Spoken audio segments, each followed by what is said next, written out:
श्रीमहागणाधिपतये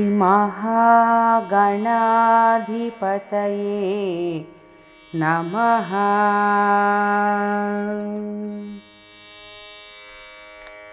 विकटोत्कटसुन्दरदन्तिमुखं भुजगेन्द्रसुसर्पगदाभरणं गजनीलगजेन्द्रगणाधिपतिं प्रणतोऽस्मि विनायकहस्तिमुखम्। सुरसुरगणपतिसुन्दरकेशं ऋषिगणपतियज्ञसमानं भवगणपतिपद्मशरीरं जय जय गणपति दिव्यनमस्ते।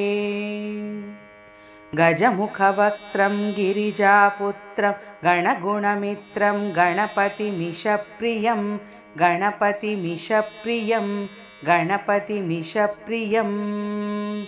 करधृतपरशुं कङ्कणपाणिं कबलितपद्मरुचिं सुरपतिवन्द्यं सुन्दरनृत्तं सुरचितमणिमकुटम् प्रणमतदेहं प्रकटिततालं षड्गिरितालमिदं तत्तच्छड्गिरितालमिदं लम्बोदरवरकुञ्जासुरकृतकुङ्कुमवर्णमिदं श्वेतसशृङ्गं मोदकहस्तं प्रीतिसपनसफलम् नयनत्रयवरनागविभूषितनानागणपतितं तत्तत्नानागणपतितं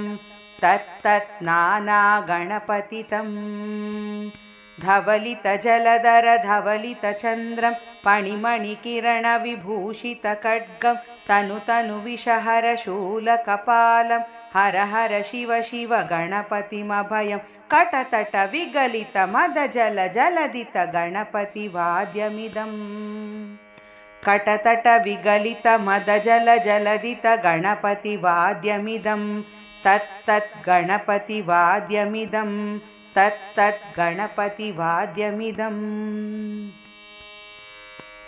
तक्कधिम्नं तरिकुतरिजनकुकुतद्दि कुकुतकिटढिङ् ढिङ्गुढिगुणकुकुतद्दि तत्तझं झं तरित तझं झं तरित तकतझं झं तरित तझं झं तरित तरितनकतनझणुत झणुधिमित किडतकतरिकिडतों तक्कीट किडतकतरिकिडतों तक्कीट किडतकतरिकिडतों तां तकतकिट तकतकिट तकतकिट तत्तों शशिकलितमौलिनं शूलिनं तकतकिट तकतकिट तकतकिट तत्तों विमलशुभकमलजलपादुकं पाणिनं धित्तकिट तत्तों प्रमथगणगुणखचितशोभनं शोभितं धित्तकिट तत्तों मृतुलभुजसरसिजविशानकं पोषणं तकतकिट तत्तों पनसफलकदलीफलमोदनं मोदकं धित्तकिट